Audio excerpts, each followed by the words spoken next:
Afternoon. My name is Tommy Marks. Can you hear me out there? If you can, give me a thumbs up.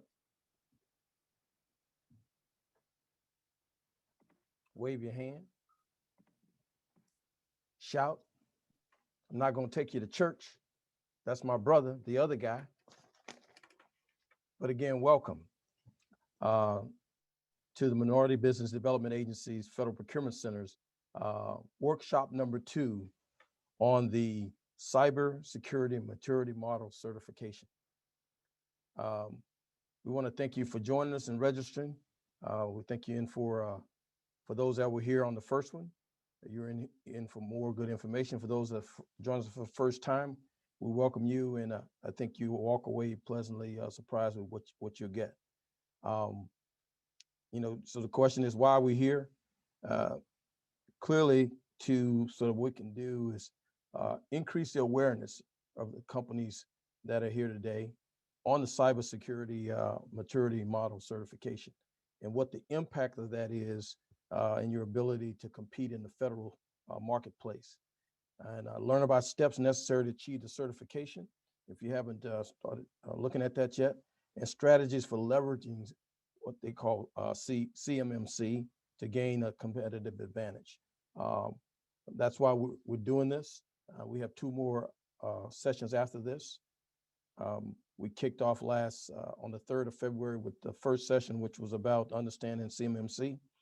And helping us to do that is Miss Angela Dingle, who is the leader of ex-Nihilo Management Solutions, where she is she's certified in governance of enterprise information technology.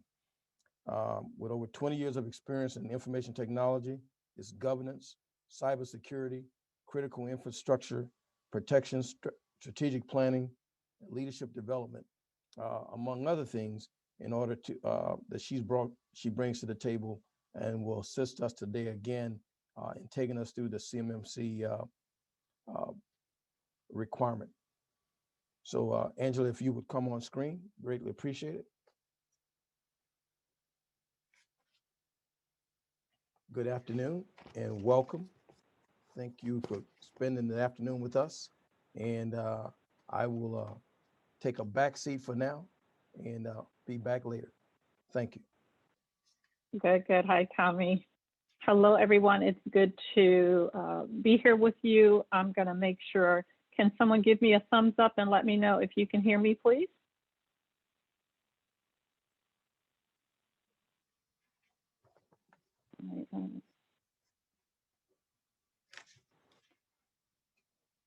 Jacob, can you guys confirm that you can hear me? Yes, you're coming in loud and clear on my end. Perfect. Thank you. I see that, Labricia. All right. I am happy to be here with you this afternoon. We got about 2 hours of content we'll try to get through. I've sprinkled in some polls so you're not just sitting there looking at the screen. And there will be an opportunity for you to work through an activity today that should make this a little bit more engaging than just listening to someone such as myself talk with you for 2 hours.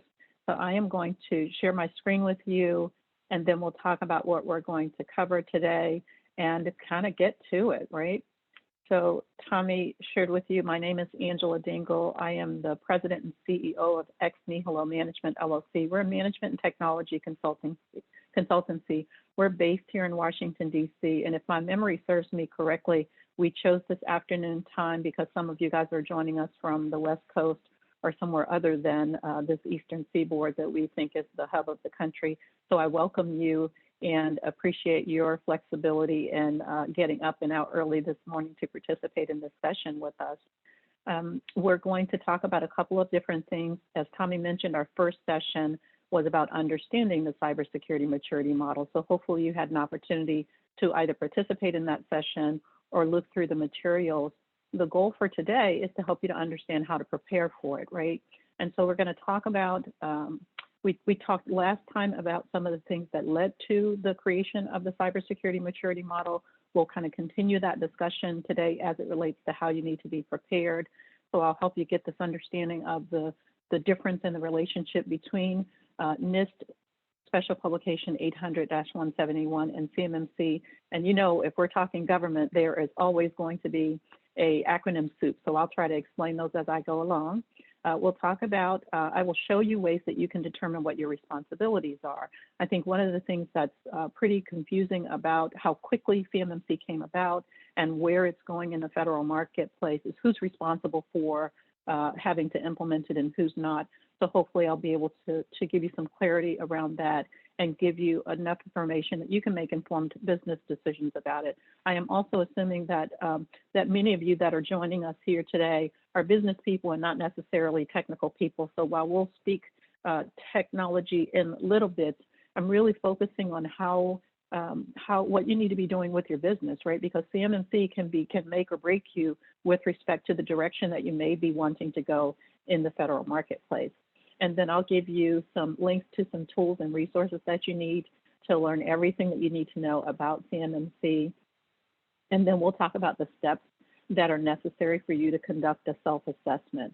And you might be saying, oh my goodness, I have to conduct a self-assessment. Yes, you do. And we'll talk about that a little bit.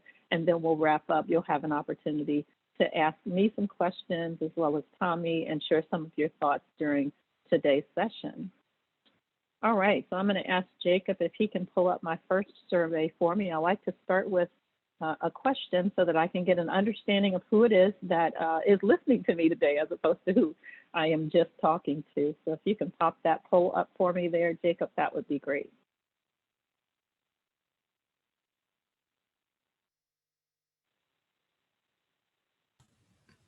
Actually having difficulties pulling it up. Can one of my teammates attempt to pull it up, please? Okay, so just a second to get that going. Technology. Yeah, this is Jim. I can't get it Yeah. either. Let's see. There we go. All right, so I'd like you guys to give me a sense of the participants that are in the session with us today. How many of you have started preparing for CMMC? How many of you have not? And how many of you simply have no clue? You're just hearing about this and you're here to just get some information. Perfect, I see those results coming in. Thank you for responding. That helps the team over at the Federal Procurement Center, as well as folks like me, to know how best to provide you with information that's meaningful. So we'll give it a couple more seconds.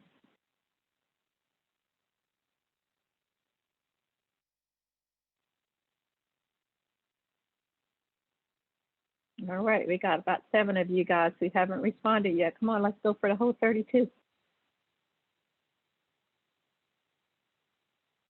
All right, Jacob, you can close that poll for me, please. So in looking at the polling numbers, just about half of you guys have started preparing already, so that's pretty good. And then another 44% has not started, and about 8% of you guys don't know yet. And it's okay that you don't know, right? That's why this resource that the Federal Procurement Center is offering to you is a great way for you to, get the knowledge that you need to start making decisions about whether or not you're going to prepare for it, whether it applies to you, and provide you with a safe environment for you to be able to ask questions without any consequences coming along with those questions. So great, thank you so much. You can take that poll down for me. That gives me a sense of where people are. Thank you, I appreciate that. All right, so let's talk about NIST 800-171 and CMMC. First, let me explain the acronym to you, and then we'll talk about what this means. So NIST stands for the National Institutes of Standards and Technology. They are the body that, when an executive order such as 13556 has been issued, then the National Institutes of Standards and Technology, as it relates to things that have to do with technology, they are the ones who create whatever regulations or policies, not necessarily policies, but whatever frameworks need to be implemented, need to be created in order to implement that executive order. So that's what NIST stands for. Special publication is the SP that you see there, and 800-171 is the NIST standard that essentially says you have to safeguard, contractors such as ourselves have to safeguard what's called CUI, controlled unclassified information. And see, it's even a lot of acronyms for me, and I live and breathe it every day. So you'll hear people say either QE or CUI. Some people may say CTI, controlled technical information. The government's trying to move away from that, but if you look through your contractual documents, you may still see that term that is covered in your documents. I'm just going to set a timer here so I can make sure that I'm managing your time very well. And obviously we know that CMMC stands for the Cybersecurity Maturity Model. So in our last session, I talked to you about the progression, how we got from where we were to where we are now. Generally, for contractors, if you worked on site, you know, if you had a federal contract and your employees worked on site, your employees were simply required to follow whatever cybersecurity regulations had been implemented for that particular agency. As we talked about the need for CMMC, there have been a number of breaches, and you continue to see breaches now with SolarWinds and the authentication hacks that are happening in the Microsoft environment that not only affect government agencies, they affect the contractor base. Like, we are an integral part of the federal government's ability to deliver the products and services that get delivered to the American people. And within the confines of the Department of Defense, it's all about the warfighter, right? And so the things that we're doing for them on a day-to-day basis, whether that's developing a SharePoint site or doing a training class for them or helping them to build the next fighter jet, all of those things are focused on the warfighter, and so they want those things to be as secure as possible. So under the Obama administration, an executive order was created that essentially said, hey, we can control what's happening within our federal system, but we really need contractors to start protecting unclassified information that's found in their systems because, and I talked about this last time, this aggregation of information is what creates a vulnerability. If I have a piece of unclassified information here about a part that we use for an aircraft carrier and a piece of information over here about either who we buy it from or how much we pay or something else that when combined with that gives an adversary an additional advantage over us, those are the types of things that the federal government and the Department of Defense want to protect. So there were two contract clauses. So the FAR is the Federal Acquisition Regulation. There is a FAR clause that implements safeguarding requirements. And you will typically see that in a contract with a civilian agency like Department of Labor, for instance. And then there is a DFARS clause. And so the DFARS is the Defense FAR Acquisition Supplement. And there was a clause that was created there to start directing contractors to safeguard unclassified information. The challenge is not all of the contractors did so. You can see from our polling results that not everyone that's even on this call has done so. The reality, though, is that these regulations and NIST 800-171 have been around for a number of years. So the CMMC takes NIST 800-171 to the next level and requires us not only to implement those safeguards, but to have a third party to come in and certify that we've actually done that. So that's the big difference between the two. Anyone who has an existing Department of Defense contract, you're going to find yourself having to track to both of those requirements, because right now the Department of Defense is using 800-171 as the bridge to where you need to be for CMMC. CMMC has several levels, right? Levels 1 through 5. We talked about that last time. I won't go into them in detail here. At level 3, those are the requirements that are defined in 800-171. The timeline for the implementation of CMMC is going to take about 5 years. So 2025, 2026 is when Department of Defense believes that they can have all of the contracts changed and all of the contractors certified and all of those details worked out. So between now and then, they still want to be able to safeguard unclassified information. So for anyone who has a current contract, you're having to manage to both of those. And I'll talk to you a little bit more about what that means as we go through the slides. So remembering that CMMC is a third-party certification, NIST 800-171 is a self-attestation. So you assess yourself and you attest to whether or not you've implemented them. And that's where the problem lies and why we need to go to CMMC, because folks are saying that they're done, and they fully implemented it when they have not, either because they didn't understand or simply because they just didn't want to admit that they haven't implemented it. So if you see the language for NIST Special Publication 800-171 in your contract, it will read along the lines of providing adequate security to safeguard covered defense information or controlled and classified information, depending on which contract that may show up in. Essentially, under 800-171, a contractor is required to safeguard this unclassified information. You need to report cyber incidents. So during our workshop the last time, we did an activity and we talked about an incident that occurred. And one of the questions that I asked this body was, should that incident have been reported? Well, under NIST 800-171, if there's a cyber incident, you are supposed to report that to the Department of Defense Chief Information Officer. You're also required to submit any malicious software. Now, why would you want to report a cyber incident or submit any malicious software?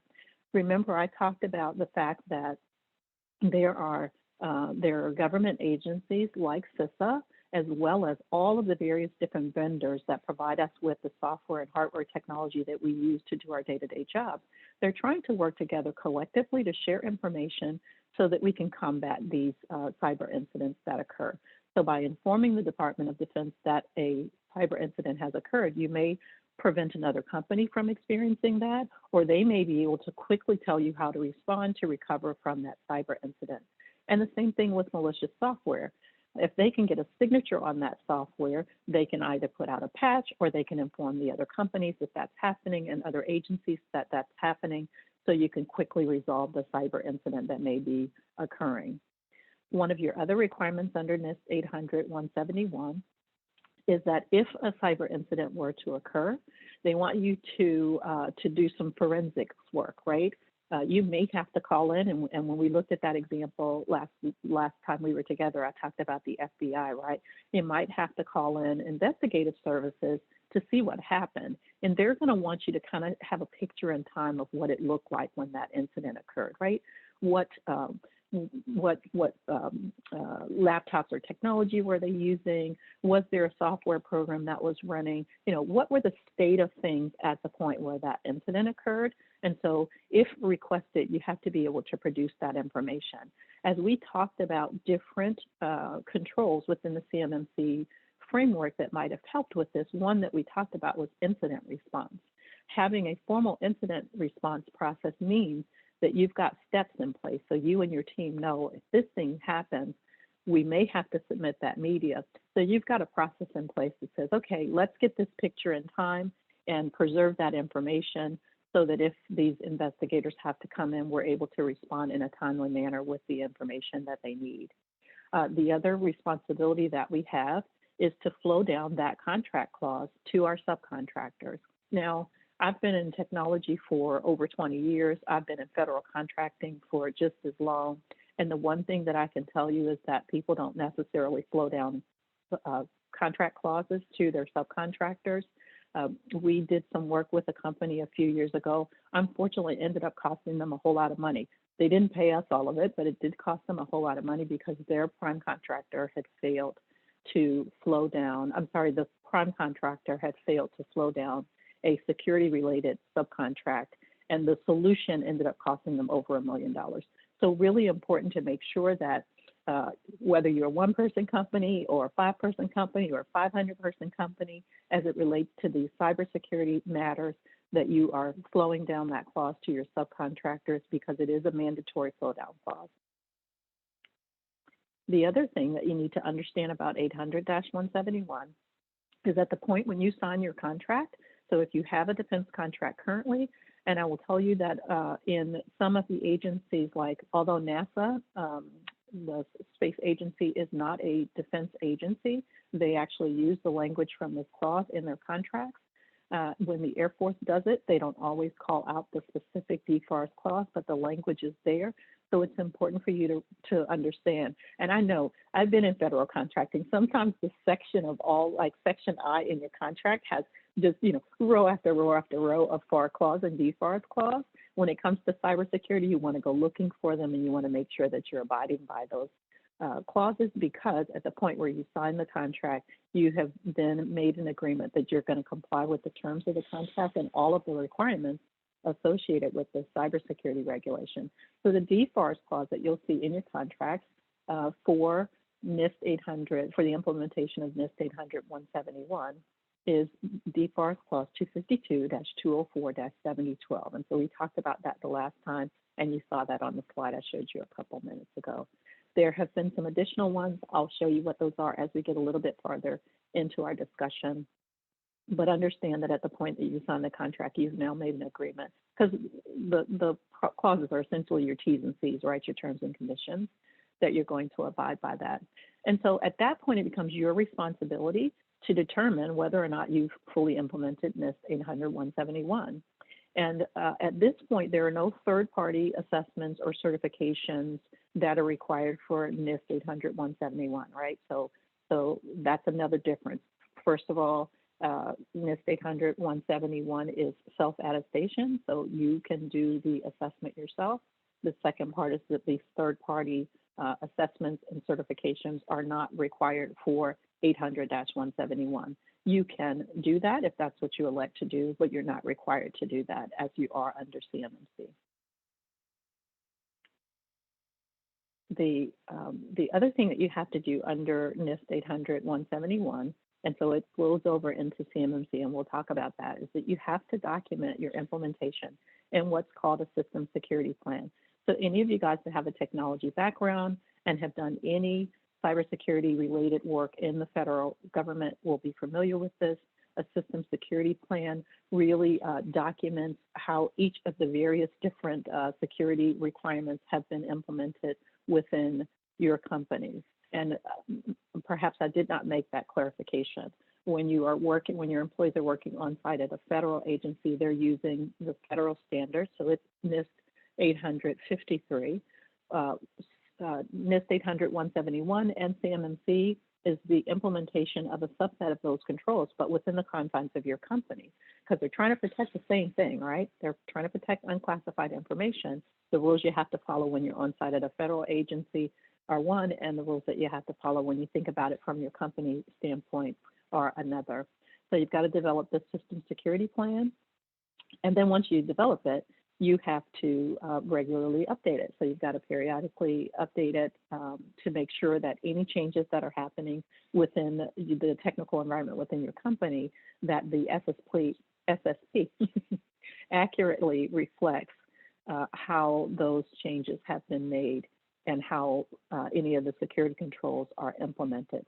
So if you find that you have this requirement in your contract, know that when you change email providers, or when you go decide that you're going to buy a new piece of technology and use it within the company, it could potentially have a security impact. And so you'll want to put that hat on and start thinking about this moving forward if you have it in your contract currently. For those of you that are thinking about doing business with the Department of Defense and long-term are thinking about doing business in the federal government, this is the mindset that you're going to have to adopt over time, because every one of those technology buys or installations could potentially affect the security controls that you've implemented within your company. Another thing that you have to do with 800-171 is you have to create something called a plan of action and milestones. You will commonly hear people refer to this as a POAM. It's another acronym, POAM, or POA ampersand N. So POAM is what you'll hear people say. And the POAMs are all the things that you haven't implemented. Now, here's the thing that pushed us to CMMC. When the Department of Defense decided that we needed to implement 800-171, they essentially told all the contractors to do it, and they trusted us to do it, and unfortunately some contractors didn't. So then in 2016, Defense Department said, hey, if you have not implemented 800-171, you have until December 31st of 2017 to tell us. and tell us what your plan of action and milestones is to implement the rest of them. And the bulk of the contractors didn't tell them that either. So now we've moved from our ability to voluntarily assess ourselves and report that information to CMMC. And I hope all of this is making sense to you. So this, so NIST 800-171 requires you to develop and implement this plan of action and milestones that are designed to correct any deficiencies that you find and or any of the controls that have not been implemented, right? And so let's say when you were trying to implement 800-171, there's a requirement in there that you use multi-factor authentication. And I am certain that many of you guys are familiar with multi-factor authentication. It's that combination of using something that you know and something that you have. So very often your bank, especially your business bank, may give you an RSA token or a fob where you enter a number into the screen. Or for many of us in our day-to-day activities, we're now receiving text messages that come along and tell us, give us a code that we enter in a system. So let's say you, when you were implementing 800-171, you realized that you had not implemented that for your company. And in doing the research on how to do that, you decided that it's going to cost you some money to do that. You don't have the funds available right now, and you want to do that at a later date. That information would go into this plan of action and milestones so that you and the government have this running list of things that needed to be done in order to get to 800-171 compliance. Under CMMC, you don't have that option. If you've talked to people about CMMC, you will commonly hear them say there are no POAMs under CMMC.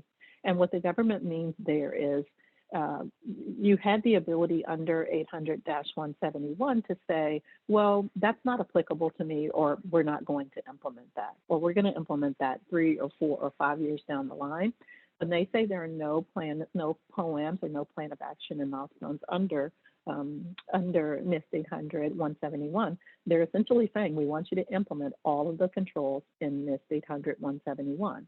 It doesn't mean that you can't keep track of them as you're in the process of implementing on POAM, because it's a pretty effective tool. There is a template that you can get from Department of Defense that makes it really easy to keep track of those things.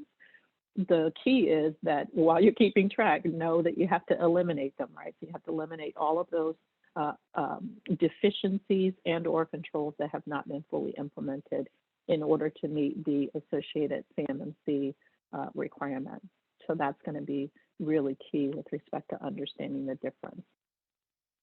So then the question becomes, what do you need to implement for NIST 800-171? I talked about the executive order, and I talked about the DFARS clauses. I didn't talk about 853 very much. 800-53 is that federal standard that there's all the different ways that you secure federal information systems. As NIST 800-171 was developed and CMMC was developed, and those FAR clauses and those DFARS clauses, they didn't recreate the wheel. They essentially said to us, we're going to ask you to implement the same types of security protections and countermeasures that we would implement for our own systems, taking into consideration the fact that this is a private company that's doing it as opposed to a federal agency. And I'll give you a good example.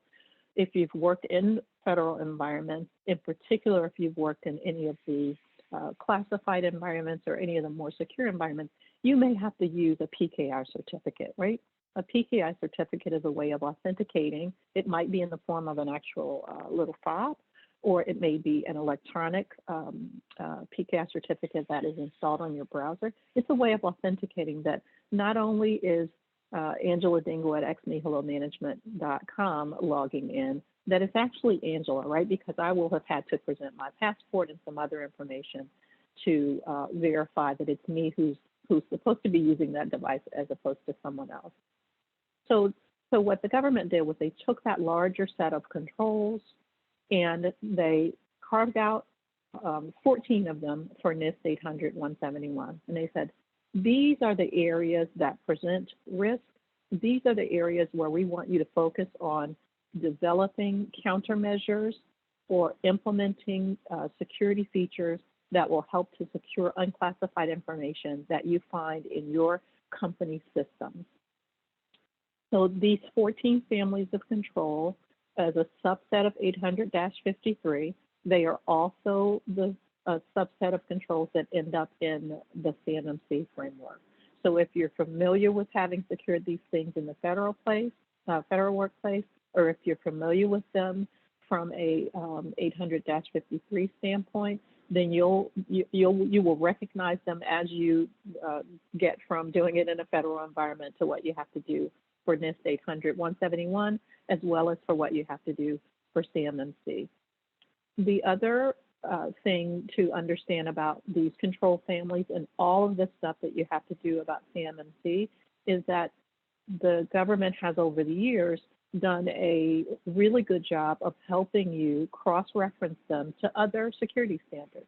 So let's say your company has done more commercial work or private sector work than you have done federal work. And let's say you have implemented ISO 27001, which is the international information security standard. If you've implemented that, while these control family names may not be identical to what you've done under the ISO program, and I'm going to be real clear here, because one thing that happens with federal contractors is they get the quality management standard, ISO 9000, they kind of get that mixed up with the security one. They are two completely different things, and having the ISO 9000 standard does not help you to implement. It does not meet the requirement for the security requirements under NIST 800 or under CMMC. So just for clarification there. However, if you have implemented the security one, there are cross-references in most of the NIST standards in one of the appendices that kind of walks you from that ISO standard to the equivalent standard within one of the NIST or the CMMC requirements. And I will tell you that I live and breathe them every day. Those cross-references really help us to make sure that we're following all the standards, because as your company grows and as you do business with companies both in the private sector and in the public sector, and if you're doing anything internationally, or you have a website that allows people to engage with you, then you will also have to follow some international standards as well. So those crosswalks are really good to help you make sure that you're covering all your bases and not reinventing the wheel every time that you have to respond associated with one of these security requirements. So there are 14 families of controls under NIST 800-171. Those controls are a subset of the larger set of federal controls, and I'll talk really briefly about them, and then we'll talk about the difference between these 14 families of controls and what you see under the CMMC requirement. So under NIST 800-171, you have to implement this set of 14 families of controls. There are essentially 110 things you have to do. I know that's a lot, 110, right? Some of those things are a policy. Some of those things are a process. Some of those things are a procedure. Some of those things are the way that you configure a piece of software or a piece of hardware that you purchase or you buy. So 110 is the number at 800-171. 130 is the number when you get to CMMC, and we'll talk about what that gap looks like in a few minutes. So under 800-171, you have to implement what's called access control. So access control in its simplest form is you have to control who has access to information. In particular, the government wants you to control who has access to controlled unclassified information. So they're going to tell you what controlled unclassified information is. There are areas in your contract where that will be identified, and then you'll just need to protect that. And that's things like making sure that you have a secure password, making sure that you're using multi-factor authentication, making sure that you lock your screens when you're walking away from a computer. The next is awareness and training. Awareness and training is just what it sounds like. They want you and your leadership team and your employees to be aware of security requirements, and then they want you to train them on them. And they want the training to be appropriate for the level of access and or role that a person is playing. So the training that you might need to give to a senior executive, and if we think about this conversation today, I'm having a business conversation with you because you need to understand the business implications of what this means to you. at some point there needs to be a technical conversation, right? At some point there needs to be a conversation of what access control or awareness and training looks like for a system administrator versus the owner of the company versus just the person who's using the system to do their work on a day-to-day basis, right? So that's why that awareness and training component is important. Audit and accountability is kind of what we talked about a minute ago. If I am able to authenticate who is performing an action, then I can hold that individual accountable for what they're doing. And I need to use auditing tools to be able to do that. And so it's about all of the different procedures and technical configurations you have to put in place in order to be able to audit people's actions. Configuration management is kind of what it sounds like, right? You want to manage the configuration of any of your pieces of technology and have a process for doing so, such that, and remember we talked last time about data breaches, right? Let's say let's say there was an incident that happened. You want to know all of the different pieces of equipment within your environment that are going to be affected by that particular thing. And even if it's not that, I tease all the time, I'm a part of the Apple Nation, right? I use a Mac, I use an iPhone, I've got the iWatch, I've got all these different Apple components.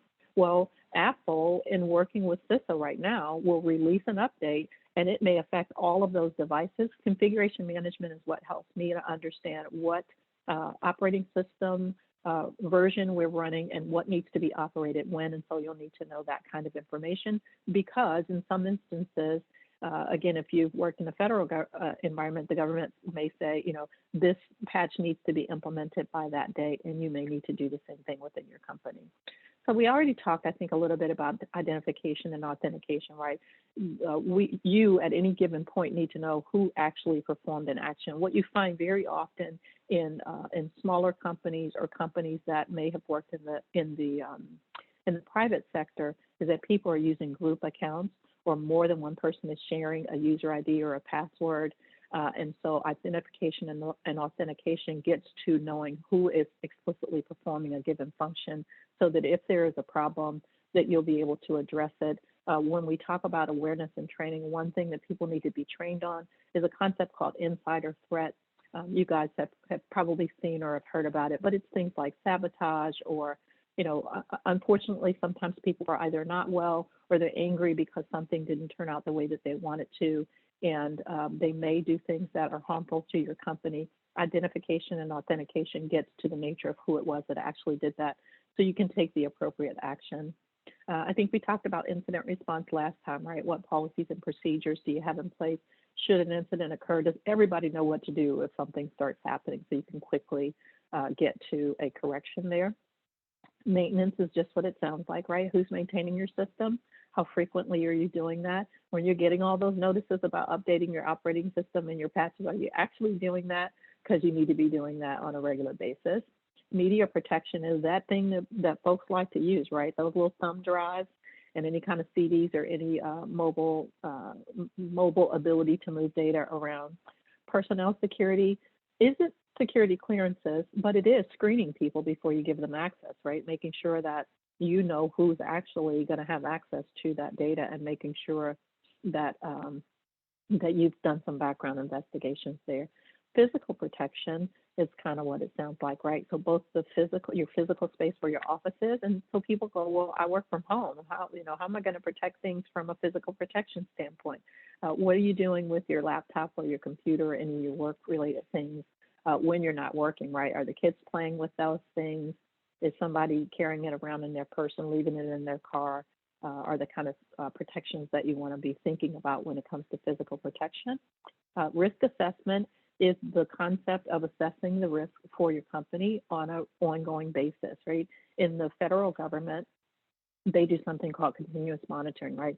So you look at all of these controls, you put them all in place, you get a picture in time of what that looks like, and then continuous monitoring and risk assessment is what we talked about when I mentioned technology, right? If I buy a new piece of technology and I connect that to my network or I give that to someone, how might that affect how secure my systems are, and what risk does it introduce? And so risk assessment says, hey, think about all of this, and when we pull it back to a business standpoint, what's the risk to my company if I choose not to implement 800-171, or if I choose not to pursue CMMC certification?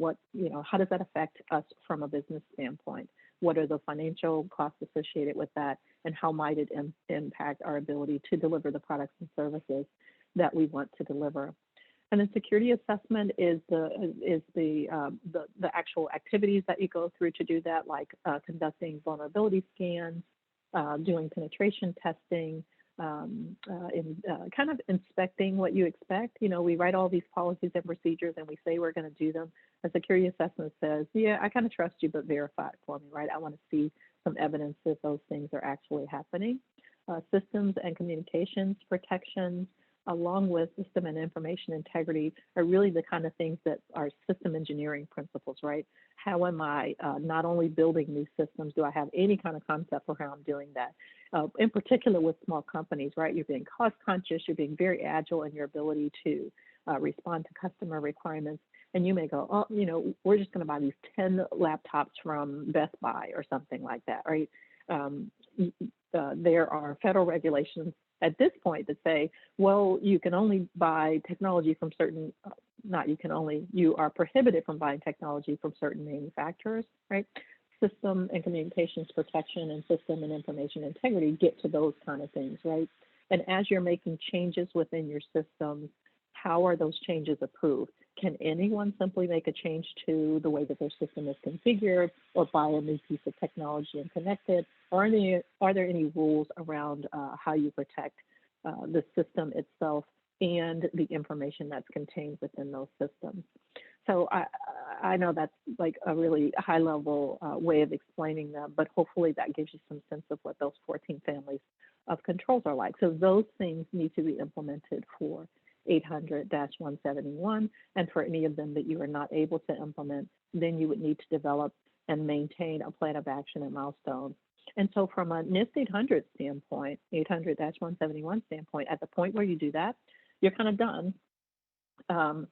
You're done with respect to the work that will give you an assessment of your system. We talked last time about the supplier performance risk management system. So DoD now requires you, after you've done that assessment, to report that information to them. So you report the fact that you have done your SSP and what the last date is in your plan of action and milestones. So if you're saying, hey, we have 5 things that we need to do, and it's going to take us until June 30th of 2021 to get them done, you would then be telling Department of Defense, we'll be finished with our plans on June 30th of 2021. All right. So what's different for CMMC is that you'll notice that there are 14 domains. So they changed the way that you refer to those controls. They changed it from a control family to a domain. You will see that there is a whole lot of similarity, right? So you see access control, you see incident response, you see risk management. They added some here, right? So they added something called recovery. So that's really how you're doing backups and how you recover from a disaster and or a security incident. And they added situational awareness. Situational awareness really is, remember I said when you, if there's been an incident, you report that information.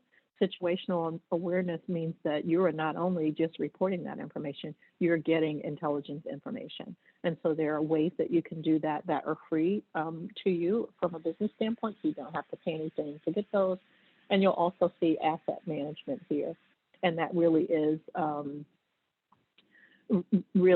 how you are keeping track of all the different assets that make up the system in your company. So under NIST 800-171, it's a whole set of controls. Under CMMC, the types of controls the type and number of controls that you have to implement is based on the level that you're pursuing. At level 3, that's the equivalent of NIST 800-171 with some additions. And so we talked about what some of those additions were the last time that we were together. So NIST 800-171, you implement the controls yourself, and you can do what's called a self-attestation. So you get to determine how effectively you have implemented them.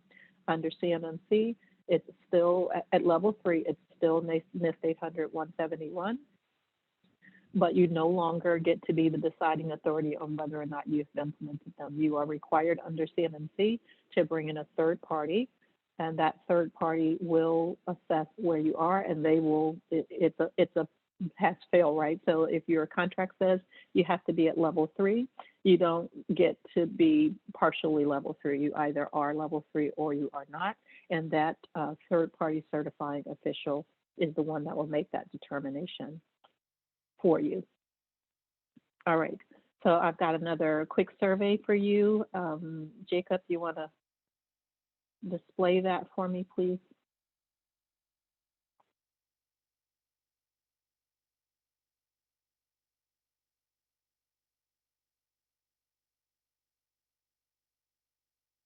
There you go. All right, so tell me which level of CMMC you are targeting.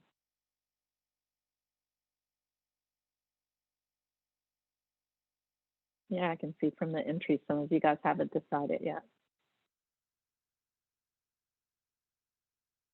A good group of you are also pursuing level 3. So give folks a couple more seconds and then we'll close the poll. Got about 80% of you guys that have voted. We can close the poll when we get to 45 seconds, please. Thank you.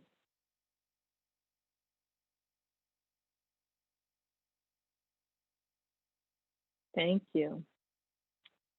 All right, so you can see that the majority of you guys are targeting level 3. Some of you guys are targeting levels 1 and 2, and then a significant portion of you haven't decided.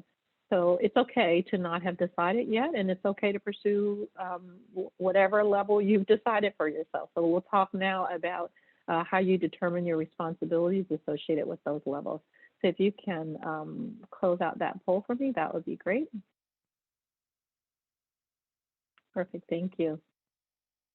All right, so let's talk about how you determine your responsibilities. If you look at this chart, this was in your last set of materials that I provided to you. The FAR clause or the DFARS clause that's associated with, or the associated regulation that's associated with each of the levels appears right here. So if you look under level 1, you'll see that it's FAR clause 52-204-21.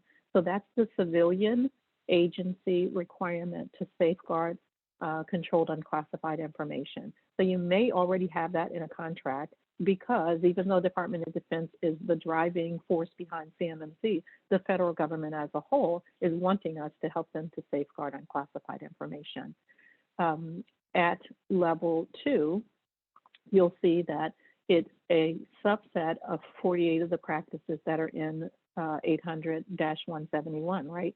So these are progressive. Those 17 controls that you see at level 1, those are 17 controls that are a part of 800-171. And as you get to level 3, you see that level 3 encompasses all of the practices from NIST 800-171 plus 20 additional practices. So remember before I said that there were 110 controls at NIST 800-171. Those are the 110 that you see encompassed here, and then there's an additional 20 that gets you to 130 when you look at that same set of controls from a CMMC perspective. So you can determine your responsibilities by looking at the contract clauses that are there, and you can also determine your responsibilities by looking at what's required at each of those levels. So at level 1, if you have chosen to pursue level 1, then you can tell from the previous slide that you have to implement the controls that are identified in that FAR clause, and there's 17 of them. And then all you have to do is select those practices and be able to perform them. At level 2, I saw a couple of people that said they wanted to pursue level 2, right? You would then need to have those practices documented, and you would need to have a policy for each of them, right? So there were 17 controls. You'd need to have them documented, and you'd need to have a policy associated with those. At level 3, what they're calling managed, those practices would have to be documented. Because they're cumulative, you will have to have a policy associated with them. So you see that there. And then they also add a requirement for a plan. And you can see here that plans include things like, it might be a project plan. It might be a line item in your budget that shows that you not only are going to perform and document this process, you're going to manage it because now you're allocating some financial resources to make sure that either there's a person or there's a tool or a technology that's available to do that. You're going to make sure that people are trained on how to do that particular thing. And you're going to make sure that relevant stakeholders, meaning the leadership within your company, is involved and engaged and committed to making sure that that happens. And they get a little bit more cumulative as you go. I didn't see anyone in the poll that's pursuing level 4 and 5. The conversation at this point has been that levels 4 and 5 are going to be around programs that may be classified, or it might be more extensive work that's being done on those level 4 and level 5 contracts. So those are ways that you can determine what your responsibilities are. When I talk to you about DFARS clauses, I've mentioned DFARS, the clause that's commonly referred to as 7012. So 252-204-7012 was the initial DFARS clause that implemented the need to comply with 800-171. Since CMMC has come along, these three DFARS clauses were created just recently. They were implemented via an interim rule that went into effect on November 30th of 2020. When you see these clauses in your contract, here's what they mean. We talked about them a little bit last time. You should have a reference for that. But essentially, in order to get an award moving forward, if you have 204-7019 in your contract, that means that you have to have conducted a 171 self-assessment, reported the score in that supplier system, have a system security plan that is current and remains current for 3 years. If you have 7020 in your contract, like we do, right? 7020. So this clause went into effect November 30th. So we got a contract mod that went into effect on December 1st that essentially added these contract clauses. And so for this DFARS one, for our existing contract clause, we have to have that score from the assessment reported in SPRS. We have to flow down this clause into all of our subcontracts, and we have to confirm that our subcontractors are complying. So right now we're in the process of making sure that all of our subcontractors are complying with NIST 800-171. And then if you have, long-term, you will see 7021, which will essentially say you've got to comply with CMMC. So you've got that certification requirement. And right now the plan is to have that implemented in all the various different contracts and all the places by October of 2025. So I know it sounds like you've got a whole lot of time to work, but it takes time to implement those 130 or so controls that fall within these things. So let's do a little bit of activity. So you have, or you should have received a couple of different things. There's a PDF that you have in your tool set that you got for today that's called Determine Your Responsibilities Activity. So I'm going to give you guys 20 minutes. We're going to give you 20 minutes, and I'd like you to take a look at that, and I'm going to just set my timer so I'm paying attention. I want you to use the CMMC model source that shows up on the first page to review the contract clauses that are on the following pages. So you have 3 types of instruments that can help you determine what your requirements are under CMMC and NIST 800-171. You have Section I from an actual federal contract. This is a Navy contract that was issued in 2018. So you'll need to look through and identify the FAR or the DFAR clause that is associated with cybersecurity. And then pages 6 and 7 of that PDF have the content from an RFP. So it's the request for proposal that GSA put out this past summer, so in 2020, and it too has CMMC requirements in it. So when you go into your group, I'll ask you guys to be kind to one another. I was in one of the breakout rooms last time, and there were 6 people in there, and only one person had their camera on and was talking, and after some time, the other people joined. But it's no fun to be in a breakout room with people that aren't talking to you. So I'd like you guys to make sure that you're actively taking part in this session. So introduce yourselves. These are great opportunities for you to form partnerships. That's what the Federal Procurement Center is here for, to help you to build and grow your company. So take advantage of the fact you get 20 minutes with some other business associates just like yourself.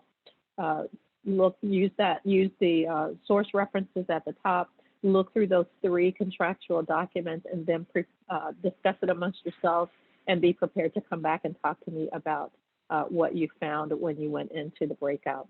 Oh, before I put you guys in the breakout room, I can see that there are some questions. So let me see if I can address those for you before I page 6 of the slide deck. You should not be looking at a slide deck. You should be looking at a PDF that is labeled Determine Your Responsibilities Activity. And that's what you should be looking at. So. All right, so let's get everyone into the breakout rooms, and let's see if there's another question there before we do that. Page 6 is missing. Okay, I'm looking at the same PDF I sent over. I don't know what to tell you. Give me a second. Maybe we'll just do this activity. So if it's missing for everyone, give me a second. We'll do the activity together. Okay? Let me just get to it. Because I can't have you looking for an answer if you don't have the documents that you need.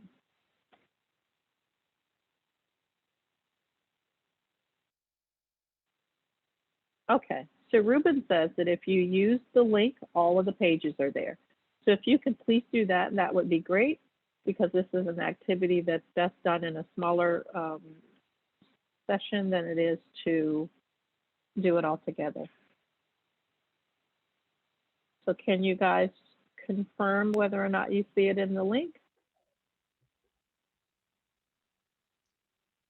Okay, someone on the FCC team, can you make sure that the link is available in the chat?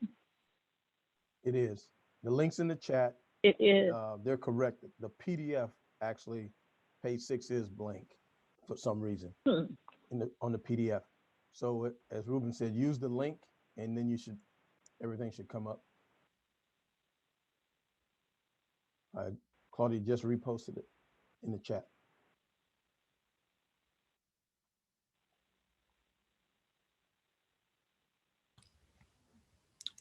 All set to go to the breakout room. So Catherine, let me just answer Catherine's question. So Catherine, Claudia just posted a link. Click that link, and that's where you should see the appropriate resource for the breakout.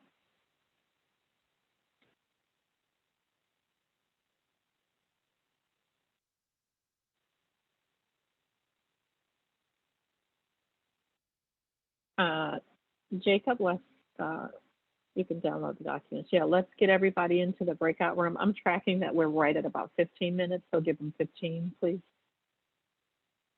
Okay. Thank you. All right, I'll see you guys back here in 15 minutes.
Hey, team, it looks like Cheryl Jordan was bumped out of the breakout room and needs to be put back in.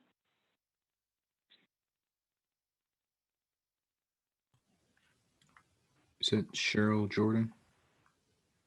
Mm-hmm.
Okay, we want to give them the 1 minute warning. Yep, about to send it now. Thank you.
Hello, hello. Hey there. All right, I think everyone is back from the breakout rooms. We had about 35 participants, correct? So I'm going to ask you guys to use the raise your hand feature, and I'll ask someone to tell me what responsibilities you found when you looked at section I, the section that had the contract clauses. So if you can raise your hands, I'll pick from the list of participants if I can see your hands go up using the raised hand feature.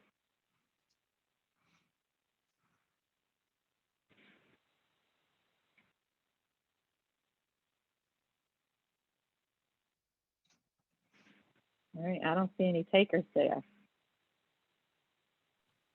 Can you repeat that again? You said section I? Yeah. All right, I do see a raised hand there. Let me see who that is.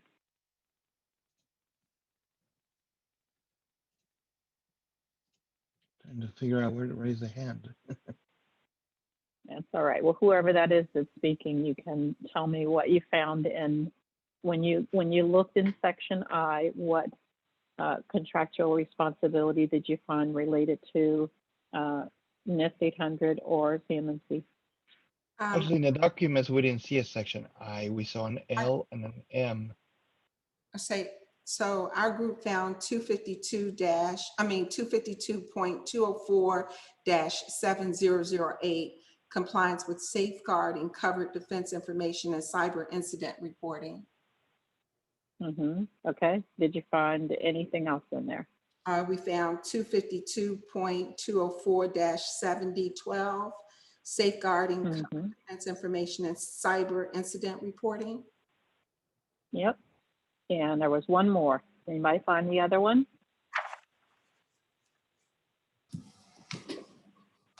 Was it the oral attestation of security responsibilities or disclosure of third parties? That is part of, I think that's part of 7008. There was a FAR clause in there. Anybody find the FAR clause?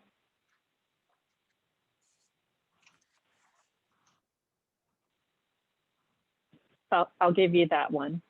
It was the FAR clause at level 1, right? So it's 52.204-2, and in the it's on page. So you said -2. We were looking for -21. Yeah, but -2 is the full one, right? So that just gives you an example of how it shows up in an actual contract, right? They didn't go to the 2.1 level. They just put 52.204-2. So these are actual contractual documents. The one that has section I, that's a contract that's been executed, and the Section L and Section M are solicitations that were on the street last year where the proposals have already been submitted for them. But you guys did a good job. So that's what you need to be doing to understand your responsibilities. Now that you understand NIST 800 and you understand CMMC, take a look at your contracts, right? So that you're clear about what your responsibilities are now or what they are going to be. So let's talk about what they are going to be. What did you guys find when you looked in Section L and Section M?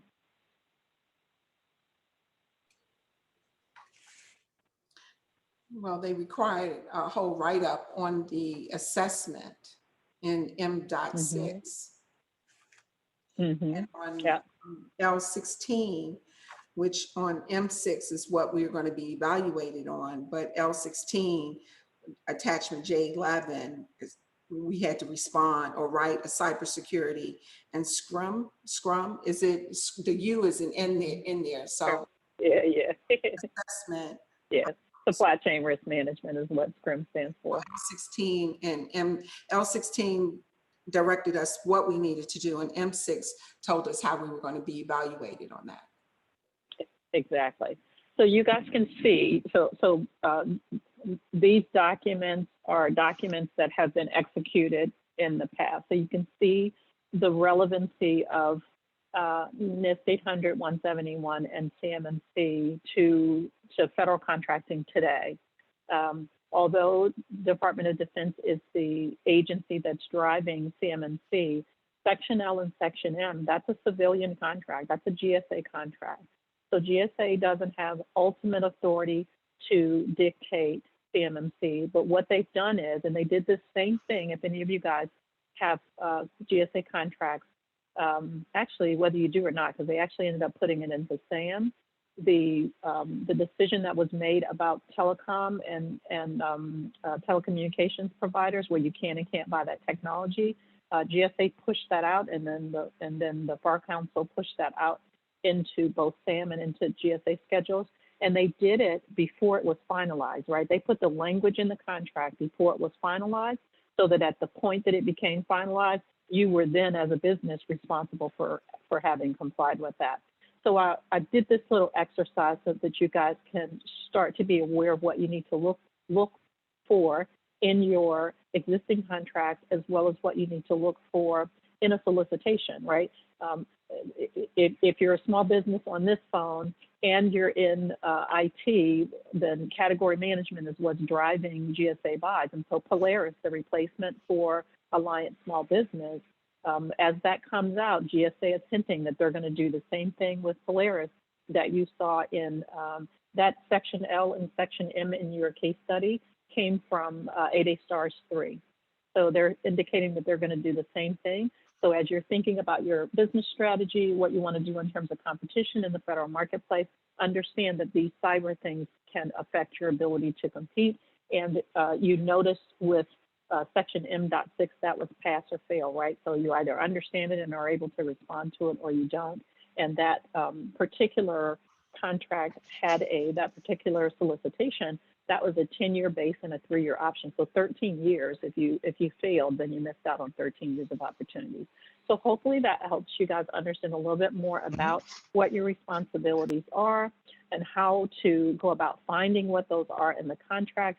And obviously, if you have a legal team that you work with, there are a number of them in the Washington metropolitan area in particular, and I imagine across the country, who really understand federal contracting really well, right? You may want to have a conversation with them about that because there are costs associated with implementing these regulations. You may also want to have a conversation with your accountant or your CFO as well, so you can start planning accordingly. So I hope that was helpful to you to get a better understanding of what your responsibilities are. And I'll stop for a second and check the chat to see if you guys have any questions about that before we move on. So I don't see any currently. Feel free to put any questions that you have or comments in the chat, and I'll try to address them as we go along to make sure that I'm responding to you accordingly.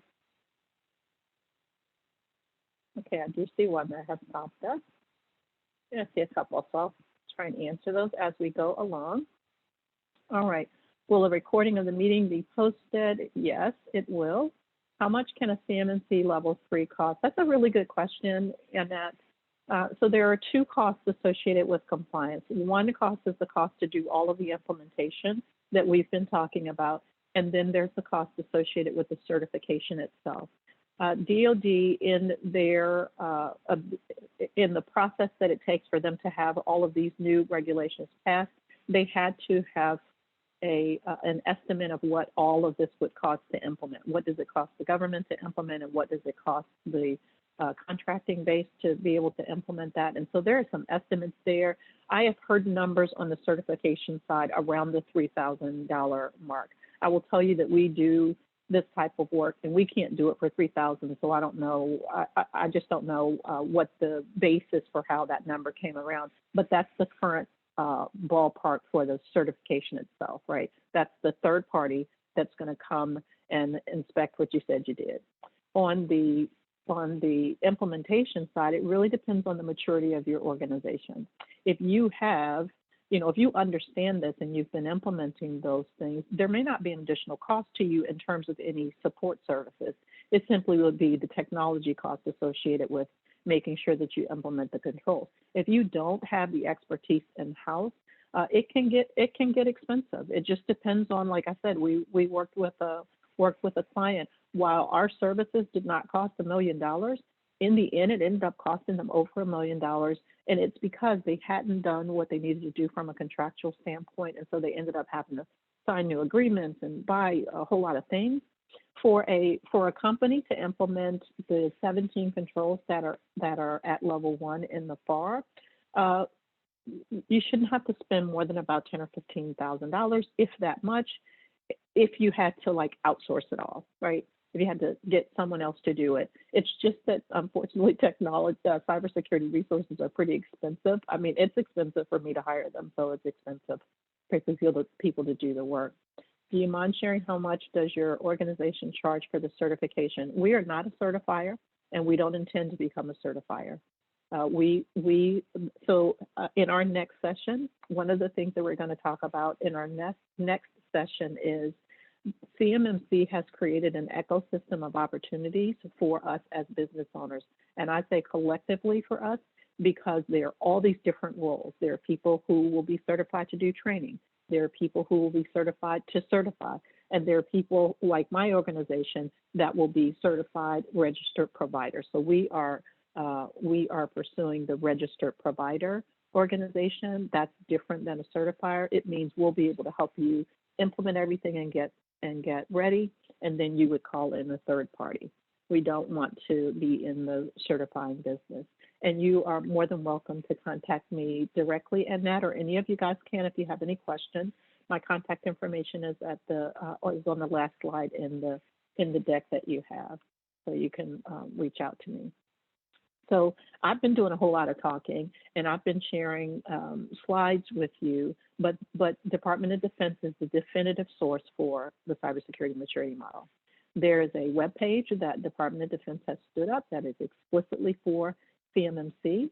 I see another question there, and so I'll try to get to that question while I'm talking. And the URL for that website is here at the bottom of this slide. This is what it looks like, so when you go to it, you'll recognize it. There is a combination of information here.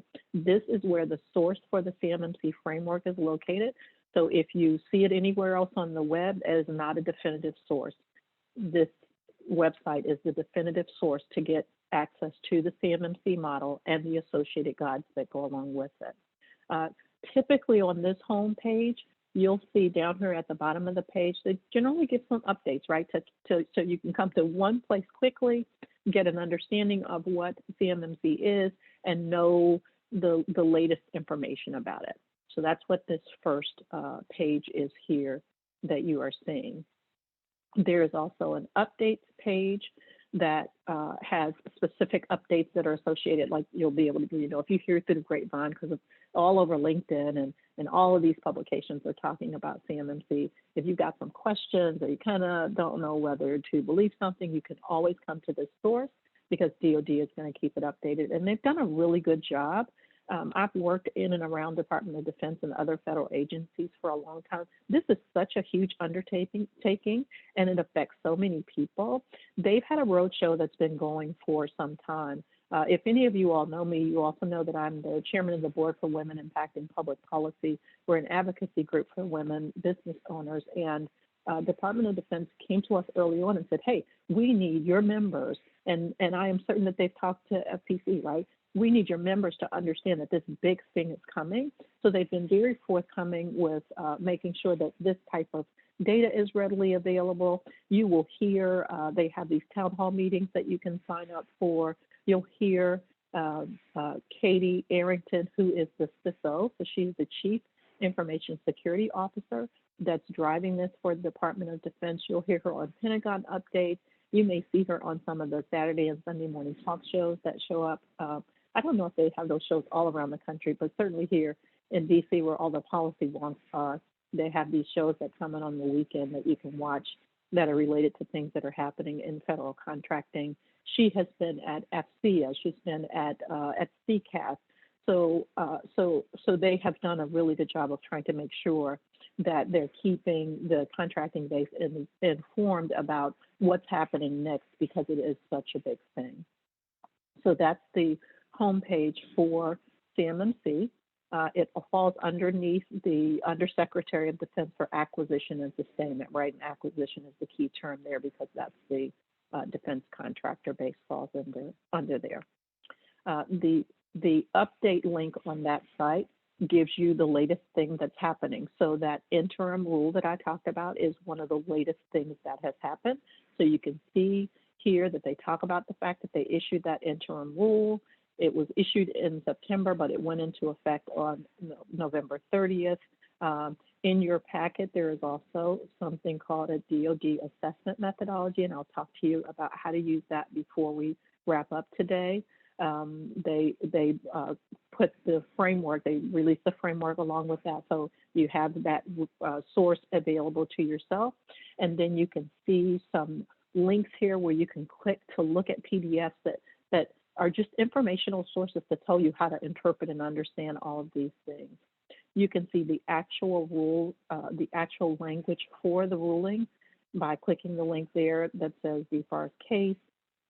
You can see other details about the pricing model that they use to come up with that price that you asked about, and that and other things, as well as this system where you have to report the results of your self-assessment. So if you've ever used wide area workflow, if you currently have government contracts and you've used wide area workflow, you know it's now part of this procurement. It's PIEE. I always forget what the I means, but it's PIEE, which is the name of the system. I'll look that up and I'll make sure that I have that acronym for you the next time. This SPRS, Supplier Performance Risk Management System, is one of the various applications that's available in PIEE. So you can get the wide area workflow, you can get to my invoice or my payments, and you can get to SPRS in that same thing. These documents that DoD released tells you how to access, how to request access to that system so you can put your assessment score in there. I see some questions, so let me make sure I'm answering those as we go along. Thank you so much, Labricia. It is Procurement Integrated Enterprise Environment. Perfect. That's what that PIEE stands for. So that is one of several systems that we have to all keep managing from a government contracting standpoint. And the URL for this particular update is there at the bottom of this slide as well. They also have a great frequently asked questions page. And I checked this before I put the link here for you guys. They have expanded the number of questions and answers, and they've actually updated them since this was originally released. So it helps you to understand basic things like, you know, I've talked about what the security concerns are, but they actually explain what their concerns are regarding. So we are collectively called the Defense Industrial Base. Those are all of the government contractors, the 300,000 or so government contractors that currently have DoD contracts. Ultimately, CMMC is being considered. I speak at conferences very frequently. There are state governments right now that are wanting to adopt the CMMC practices because it's a model that works and it eliminates a whole lot of work on their part in terms of being able to create something. So great resource for you to come and take a look, so you can click these plus signs here and it will expand and give you information. I think there are about 20 or so questions that people have asked there. You do have the ability to click the contact us link and submit a question if you want. And I know this isn't the topic of our conversation today, but in the federal contracting space, if there's a new regulation that's coming out, like that interim rule when it was released in September, you have the ability to provide input for that. You go to the Federal Registry, you can see which things are being evaluated, and if there's a question and answer period or there's a comments period, you have the ability as a U.S. citizen, as a government contractor, to give your 2 cents. So, so you may want to, keep track of what's going on around this, and as new things develop, because I imagine between now and 2025, when all of the CMMC things will come together, that there may be additional interim rules like that. And so you'll want to make sure that you take the time that's necessary to get your questions answered or provide your input related to these federal regulations. And the URL for that is there as well. So this link is to the actual CMMC model itself and the assessment guide. So the model is both a graphical representation, similar to the graphical representation that I showed you on some of the other slides. I used the DoD materials to produce those for you so that there's no confusion, like when you see what I presented for you today. If you see a DoD source there, that's actually their source material, so you don't get confused with that. So that model will have those 17 domains, and it'll have that little pyramid that shows you the practices and the processes that you have to implement, as well as that source document that you saw within your little example that help you to figure out which contract clauses apply to what things. The model appendices take the various different security requirements that are within CMMC and they turn them into plain English, right?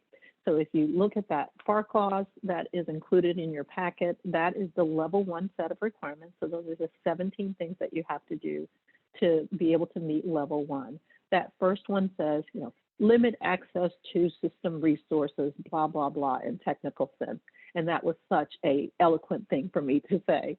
But when you look at the CMMC model appendix, it translates that into English. It says, hey, you're the system administrator for your company, and you have been directed to control access. You do these things. So it makes it really easy for a person to understand what your responsibilities are. And they've provided that in 2 formats. One is a PDF, which I find very helpful. The other is an Excel spreadsheet. So with an Excel spreadsheet, you can sort things, you can add some columns, you can hide some things. So it just gives you a little bit more flexibility with respect to how you look at that information. And then the CMMC model errata, is just additional information associated with the model. So that's your definitive source for CMMC, for the model, the framework itself, for all of the controls, and the way that you should be interpreting those controls when you look at what you're doing within your company to implement them. The other thing that might be helpful to you is something called the Department of Defense Procurement Toolbox. As you can see, it's a whole bunch of policies and regulations around safeguarding this defense information and cybersecurity incident reporting. You may not want to read all these DFAR clauses, but it's really helpful if you want to understand what your requirements are. The example that I gave you of the $1 million, it's simply because nobody bothered to read. If someone had read, they would have understood what their responsibilities were, and they didn't, and in the end, it just costs a whole lot of money. So if you're not going to read them, then make sure someone on your team not only reads them and understands them so that you are accurately and adequately protecting your company. Unfortunately for that company, they found out after the contract award, so they were 3 months into a new contract award, and they went to a program management review with the client, with the government agency, and the government agency essentially said, why haven't you done like this whole list of things, right? And so it was a hurry up and scramble to try to get those things done. I am happy to say that not only did they, we were able to help them get their program implemented, but they, once they got it, they stood up to the plate, and they were able to meet the security requirements in a way that allowed them to take it from one government contract to the next, to the next, to the next. And in the end, they may have spent $1 million up front. In the end, they won a $25 million contract as a result of having finally understood this and implementing it. So the good, the bad, and the ugly, right? But this toolkit has a listing of most of the DFARS clauses that you will see either in your defense contract or other contracts. And it's just the language there. So it's just another resource for you, right? So you've got the policy regulations, you've got frequently asked questions about them, and then any other resources that are associated with cybersecurity and incident reporting from a Department of Defense standpoint. All right, so let's look at our last quick poll, and then we'll open it up for some questions and answers. So you want to pull up that poll for me, please?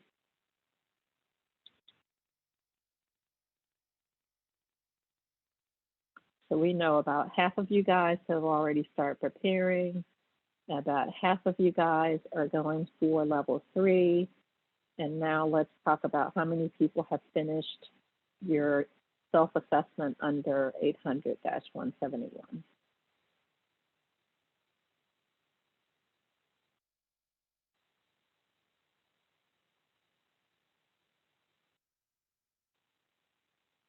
All right, so, okay, so a significant number of you have not started yet. Okay, that's understandable. That's understandable. Okay. So we can close that poll, yeah? All right, so let's talk quickly about what you have to do. Thank you so much for putting that poll up for me. So let's talk about what you have to do.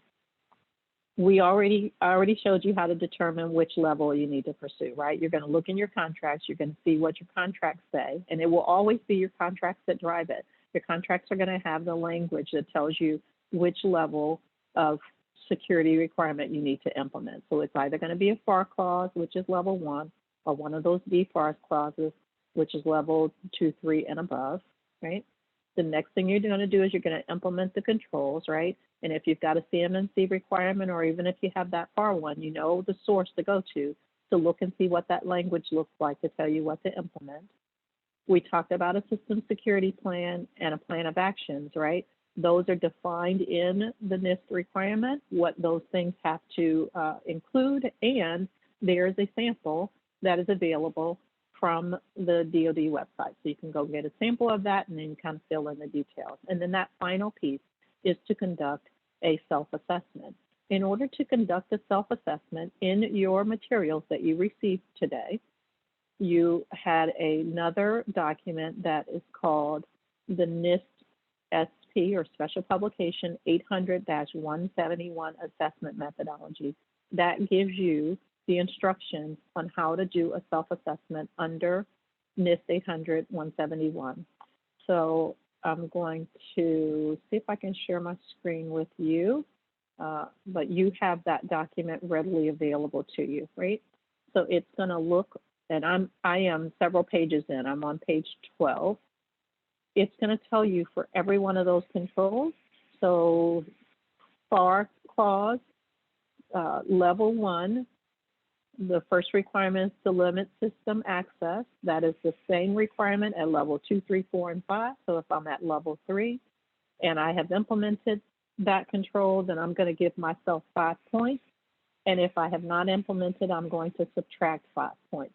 So the way that you score, all the instructions for how you do that scoring, and where you enter that information is all included within that assessment methodology document that I provided to you.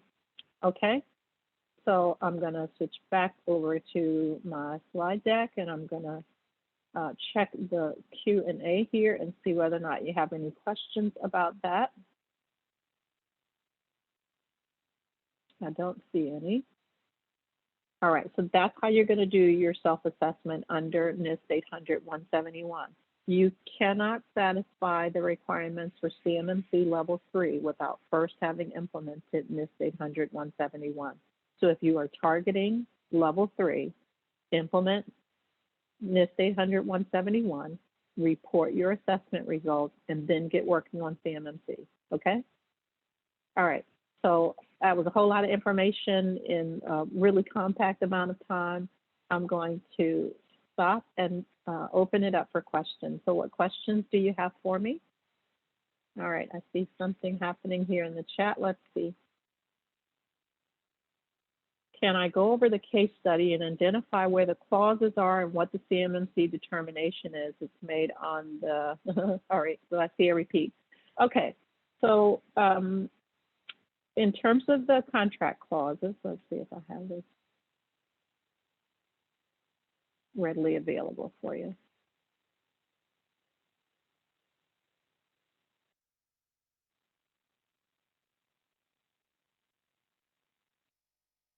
All right, so I gave you a document that looks like this, right?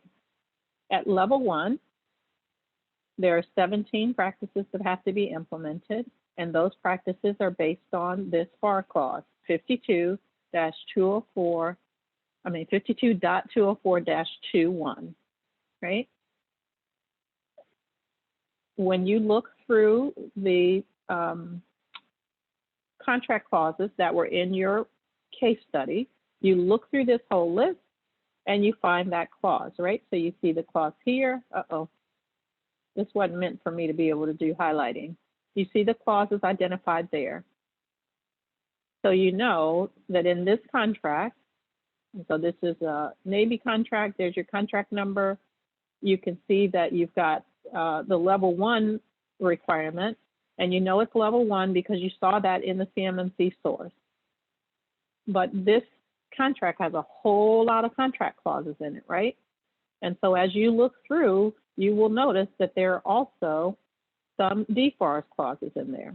So the DFARS is the defense supplement. So these are in addition to the federal clauses. And if you look right here, then you see 7012, which is NIST 800-171. You also see cyber and incident reporting here at 7008.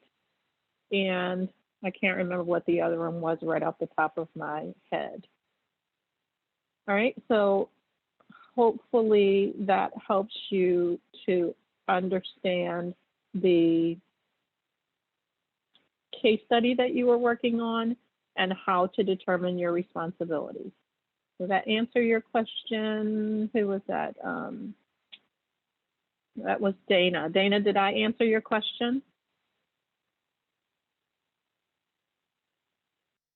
So Annette, if you were to go to, okay, let me answer you both. So Dana, that's a really good question that I was hoping one of you guys asked when you came back from working on the case study. The requirements for CMMC and any of these security things, they're cumulative. So the fact that there was a level 1 requirement, but there was also a level 3 requirement means that you have to satisfy level 3. You can't just satisfy level 1 because you had level 3 in the contract. So hopefully that helps you understand that one. So that was a Navy contract that had a level 3 requirement in it. And then for Annette, can you explain again why you would look for 52.204-21 and not 52.204-1?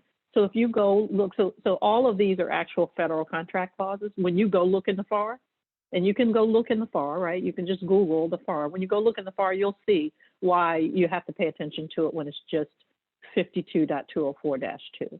It's because the language is there. So, and that hopefully that answers your question. You let me know. And then I see Philip Denny has a question. The CMMC level determines the DoD contracts you can go after. Yes, it does. Yeah, but it's kind of the reverse, right? It seems that a vendor must determine what level contracts they will bid before they seek certification. No, it's actually the other way around, right? So So as CMMC came along, there were, like for us, right, we had a DoD contract already that didn't have CMMC in it. When they determined what the levels were for CMMC, now we have to meet the level 3 requirement. We didn't get to say, oh, well, we only want to go for level 1. What will happen is just what you saw in that GSA contract. They will, in the contract, they will put something in section L or section M if it's an RFP. If it is a contract that has already been awarded, they're going to change the FAR or the DFAR clauses in your contract. So hopefully that answers you, Philip. So Dana, you got it. Annette, you got it. Good, good. I'm glad I was able to answer your questions. All right, let's see if there are any other questions. I don't see any others. I am going to turn this back over to Tommy. It's been a pleasure spending some time with you this afternoon. You have my contact information. I'll be here with you for the next 10 minutes or so on the call to see if there are any questions that I can answer for you. And you have those references available to you. In addition to the NIST methodology, I gave you the requirements for level 1. So that's that language that's in that FAR clause that you see. That's what's required at level 1. Thank you, Annette, for being here. Hi, Tony. It's good to see you. Thank you. All right. Okay. Back over to you, Tommy. All right, Angela, thanks very much. It's been great. Again, a lot of valuable information, and we really appreciate your time spending with us. To everyone, thank you for signing in. I think I've got just one more poll question. Jacob, do you have it?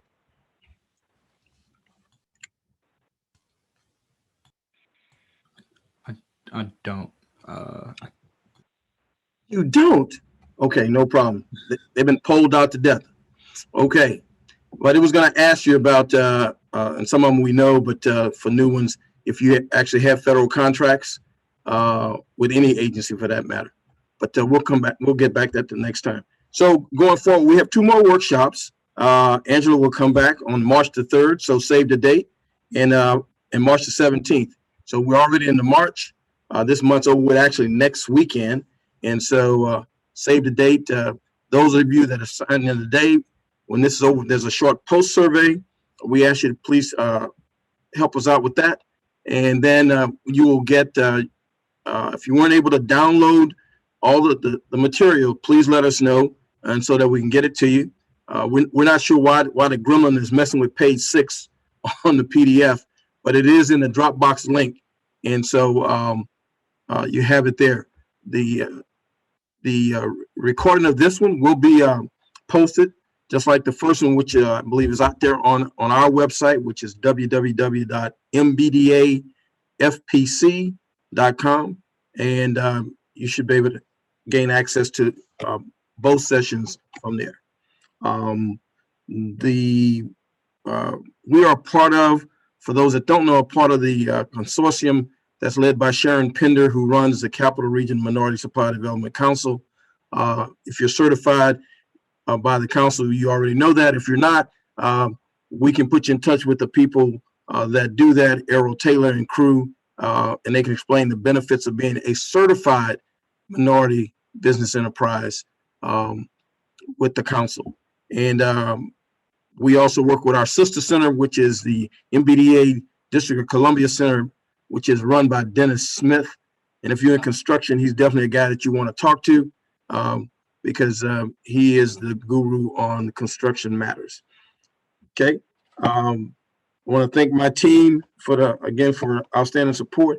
And again, without you all, this would not be possible because we'd just be talking to Angela, be talking to me, and we can have that conversation any day of the week. So we look forward to you coming back. There will also be, for the next session, registration will go out shortly, and it will go to initially only the people that are signed up on this screen today. And we give you until about the middle of next week to sign up.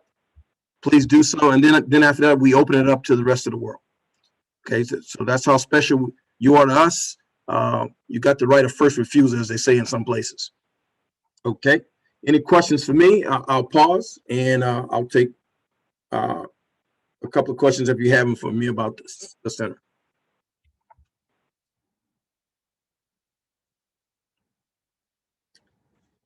Okay.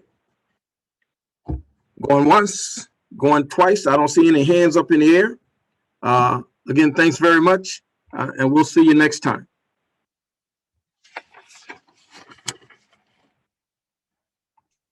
Thank you. Bye, everyone.